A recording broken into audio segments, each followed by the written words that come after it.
તો આ તરફ વલસાડમાં આવતીકાલે સ્કૂલો અને આંગણવાડી બંધ રહેશે। રેડ એલર્ટને પગલે વલસાડ જિલ્લા પ્રશાસન સતર્ક બન્યું છે। કાલે વલસાડમાં સ્કૂલો આંગણવાડીઓમાં રજા જાહેર કરાઈ।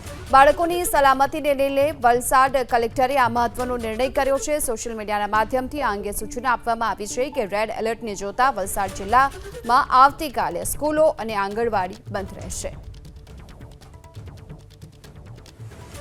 વધુ વિગતો મેળવીએ સંવાદદાતા બ્રિજેશ આપણી સાથે જોડાઈ ગયા છે। બ્રિજેશ, જે બાળકોની સલામતી લઈને મહત્વનો નિર્ણય છે કે સ્કૂલો અને આંગણવાડી બંધ રહેશે, શું અપડેટ? જે પ્રમાણે હવામાન વિભાગની આગાહી પણ છે અને ગઈકાલ રાત્રે દિવસ દરમિયાન અત્યારે પણ વરસાદ અને સાથે પવન ફૂંકાઈ રહ્યો છે।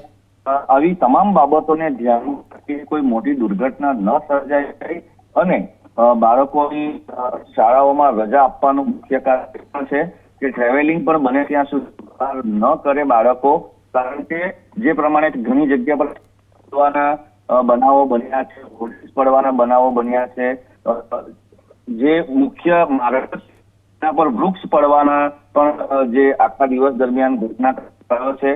આવી તમામ બાબતોને ધ્યાનમાં રાખીને શાળાઓ બંધ રાખવામાં આવી છે। આની અંદર સ્પેસિફિકેશન એ પણ કરવામાં આવ્યું છે કે જે શાળાઓ છે એની અંદર આંગણવાડી અને ઉચ્ચતર માધ્યમિક શાળાઓને જાહેર હિતમાં આવતીકાલ રજા આપવામાં આવી છે અને સુરક્ષાની અને તકેદારી